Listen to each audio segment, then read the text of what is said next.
ইব্রাহিম খলিলুল্লাহর বয়স বাবাজি 21 বছর পার হয়ে গেল। কত বছর? 21 বছর। এখন ইব্রাহিম খলিলুল্লাহর চাচা একজন ছিলেন। তো চাচাটা এসে বলছে, ইব্রাহিম তুমি যে বাদশাহ নমরুদের সঙ্গে এরকম লাগতে যাও না, এই বাদশাহ নমরুদ খুব খাতারনাক লোক।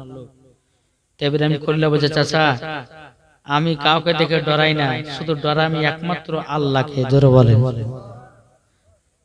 বলে শোনো একটা তোমার কথা বলি। কি? আজকে আমার সাথে মূর্তি বিক্রি করতে যেতে হবে। বলে না আমি যেতে পারবো না। বলে যদি না যাও কিন্তু বাদশাহ নমরুদ কিন্তু তোমার প্রতি খুবই একটা বিচার করে তোমার প্রতি। বলে কিসের বিচার? বল সবাই মূর্তি বলে মানতেছে, আর তুমি ছোট থেকে নিয়ে 21 বছর হয়ে গেল, কেন তুমি আমাদের মূর্তি মানতেছ না? ইব্রাহিম খলিলুল্লাহ চাচা বলতেছে, তখন বলতেছে, গো আমার চাচা গো, আমি কেন মূর্তিকে খোদা বলে মানবো? চাচা আমি মানতে পারবো না।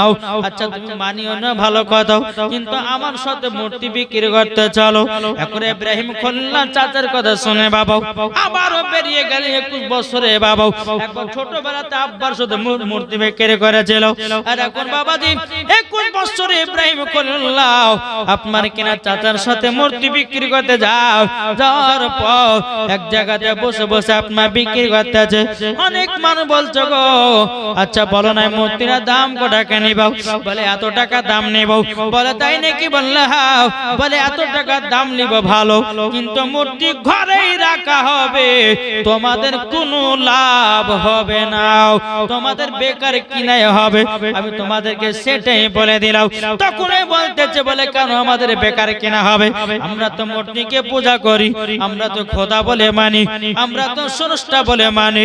ইব্রাহিম খলিলুল্লাহ বলতেছে, এ ভাই শোনো, তুমি যে মূর্তিটা কিনতেছ, আচ্ছা বলো না, আচ্ছা বলো তোমাদের এই মূর্তি কথা বলতে পারে? বুঝছেন না? বলে খেতে পারে? বলে না। চলতে পারে? বলে না। বলে এটা বানিয়েছে কে? বলে মানুষে। আর তোমাকে বানিয়েছে কে? তখন আর জবাব নেই। ইব্রাহিম খলিলুল্লাহ বলছে, চুপচাপ থাকলে কেন? বলো এই মূর্তি কে বানিয়েছে? বলে মানুষে। তোমাকে? বলে সেটা তো বলতে না। এই পাগল কোথাকার, যেই মূর্তিকে মানুষ বানাচ্ছে আর তোমাকে কে বানিয়েছে তুমি জানো?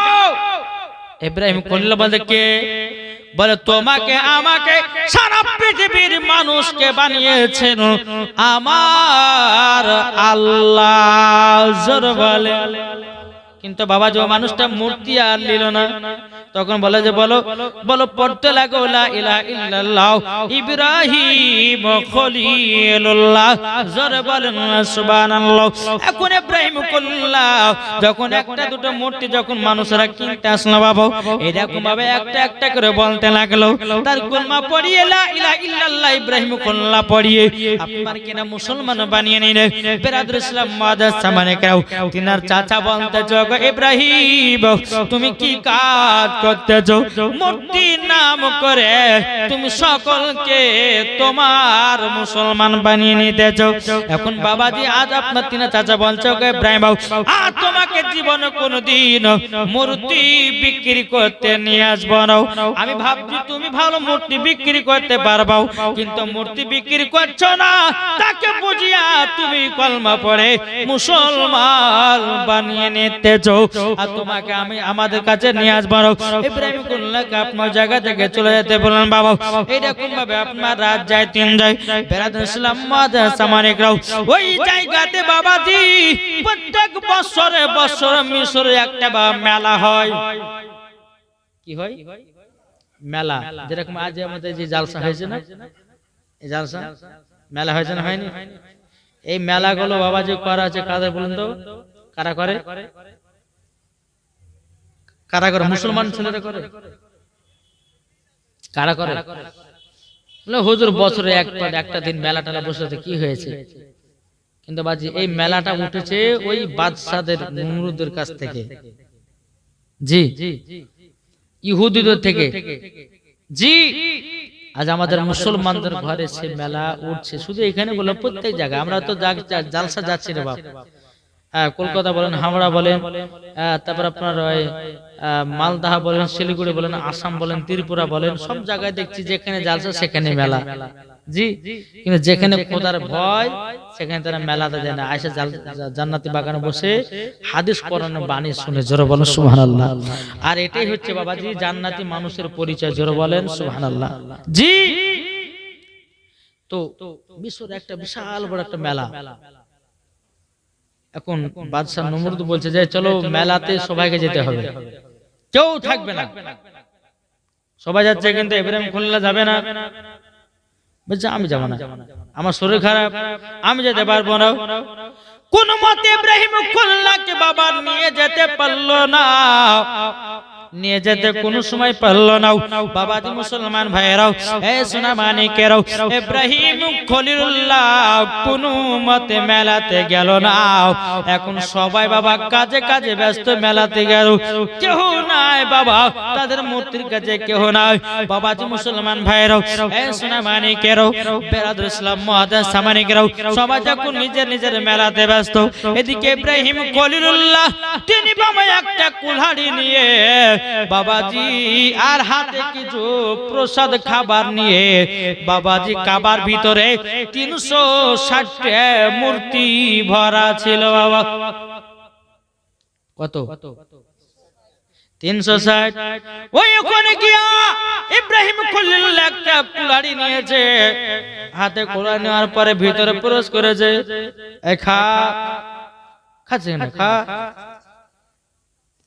ইব্রাহিম খলিলুল্লাহ যখন একটা টাকা দিছে, যেটা খাচ্ছে না আর মুন্ডুকে পার করলো, আর হাতকে ভেঙে দিল, পাকে ভেঙে থুয়ে দিল, আর টাকা দিয়ে চলে খাও। বাবা যে সমস্ত মূর্তির কাছে গেল, কেউ খায় না বাবা, হাত খারাপ, ভাত খারাপ, 8 খারাপ, 1 কেজি 2 কেজি সবার কাছে যাও, কেউ খেলো না। এখন বাবাজি বাদশাহ নমরুদেরা যাকে বড় দেবতা বলে মানে, তার কাছে কে বলতে চাইলে এই প্রসাদ খাও। বাবাজি খায় না, কথা বলে না। যখন খায় না, বেরাদুল ইসলাম মুআদ্দাস সামানিকেরা সমস্ত মূর্তিগুলোকে আপনার মাথা, হাত, ট্যাঙ্গুলোকে ভেঙে দিও। বাবাজি সবকে চুরমার করে দিয়েছে। সব থেকে যেটি বড় মূর্তি রে বাবা, ওই মূর্তির গলায় কুলহাড়ি ঝুলাইয়া দিয়েছে। বাবা ঘর থেকে বানিয়ে গেছে, ঘর থেকে যখন আপনার বানিয়ে যাওয়ার পরে সবাই বাবা মেলা থেকে বাড়িতে এসেছে, বলে দেখো আমাদেরকে মূর্তির পূজা গুলোকে কে যেন ভেঙে চুরমার করে দিয়েছে, কে যেন ভেঙে দিয়েছে। বলে তাই নাকি? বলে হ্যাঁ। তখন একটা বাবা বিচার বসলো, বিচার বসার পরে বলছে কে মেলাতে যায়নি? বলে আমরা তো সবাই গেছিলাম। একজন বলছে, বলে বাদশা নমরুদ একজনে যায় নাই। বলে কে? বলে ইব্রাহিম খলিলুল্লাহ বাড়িতে ছিল, সে কিন্তু যায় না, সে মেলাতে যায় না, বাড়িতে ছিল।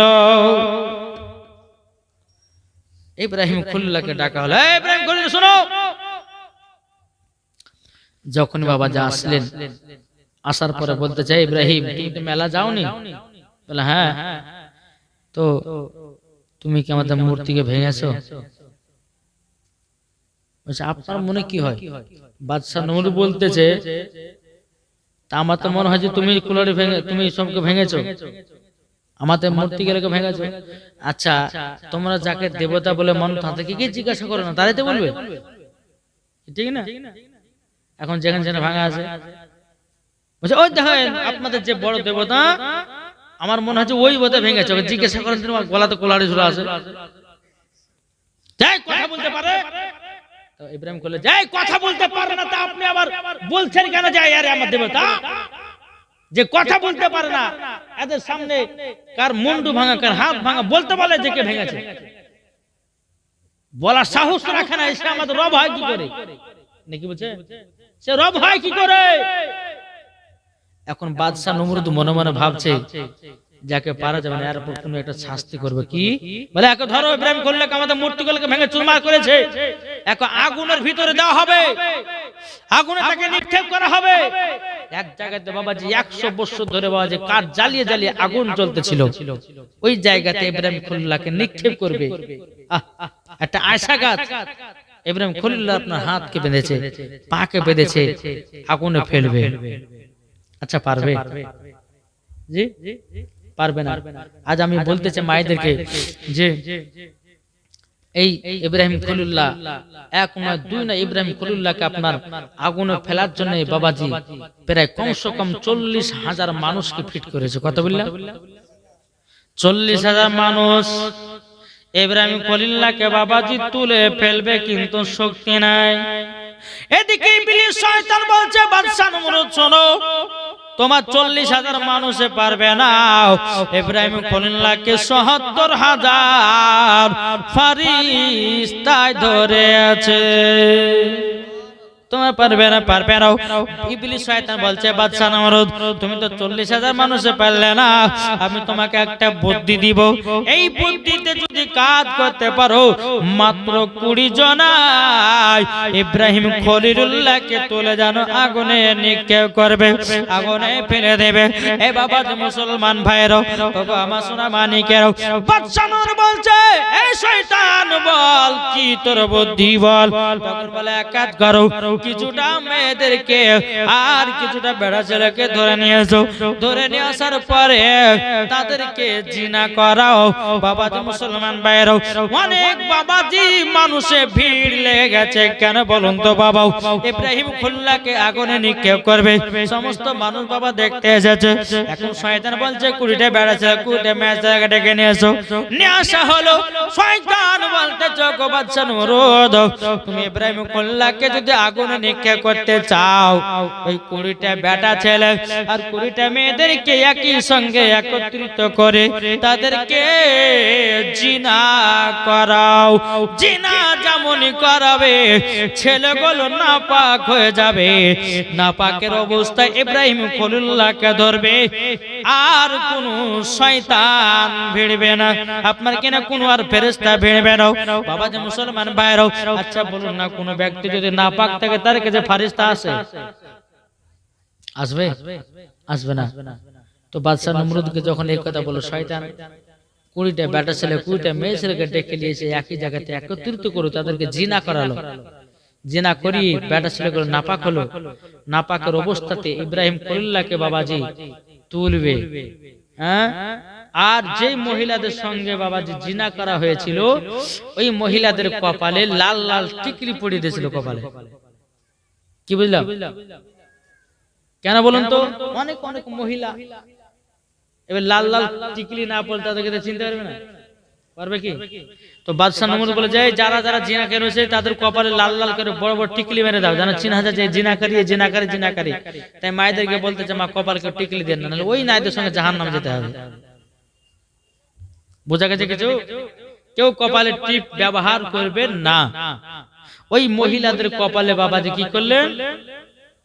টিপ মেরে ছেড়ে দিল।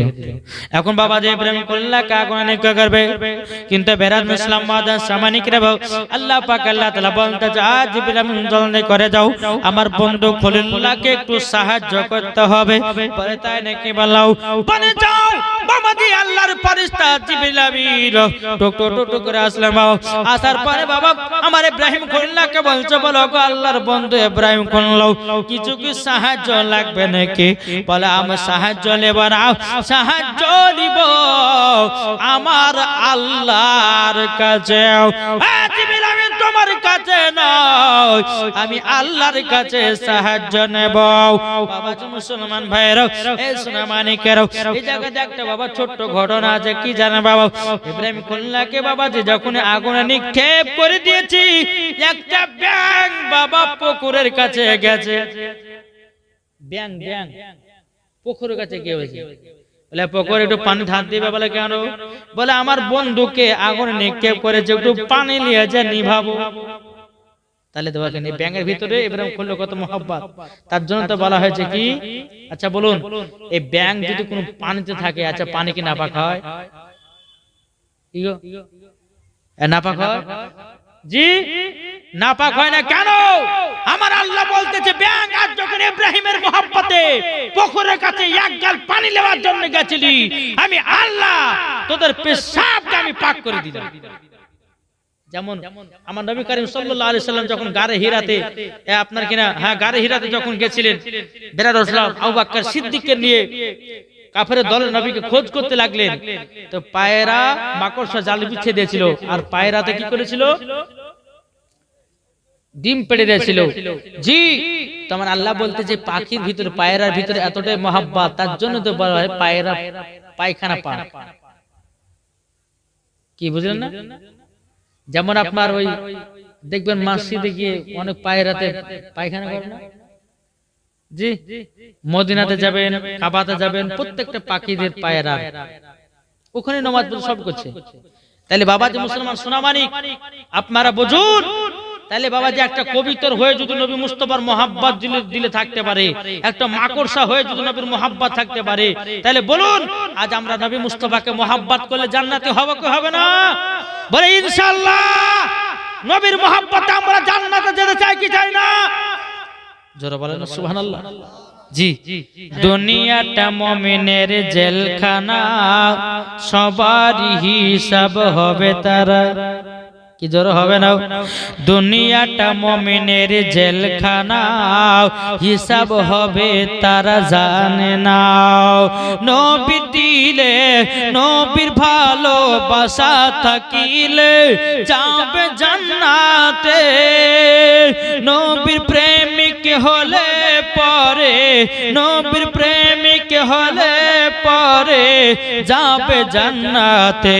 ও নবী তুমি কই কই গো, নবী তুমি কই গো, ও নবী তুমি কই কই গো, নবী তুমি কই গো। যাদের দিলে আজ নবীর ভালোবাসা, যাবে তারা শুধু মদিনা। দেখিলে পরে বুঝা যাই গো নবী দিবানা, দেখিলে পরে বুঝা যাই গো নবী দিবানা। নবীর প্রেমিক হলে পরে, নবীর প্রেমিক হলে পরে যাব মদিনা। ও নবী তুমি কই কই গো, নবী তুমি কই গো। জোর বলেন। তাই বাবা নবীকে মোহাব্বত করেন, কাল কিয়ামতের ময়দানে নবীর মোহাব্বতে বাবা যে আমরা জান্নাতি হব কি হব না ইনশাআল্লাহ বলেন। জি ইব্রাহিম খলিলুল্লাহকে বাবা যখন আগুনে নিক্ষেপ করেছেন, বাবা যে মুসলমান বাইরো এদিকে জিবরিল আমিন এসে বলতেছে আল্লাহর বান্দা ইব্রাহিম খলিলুল্লাহ আপনাকে কি সাহায্য করতে হবে?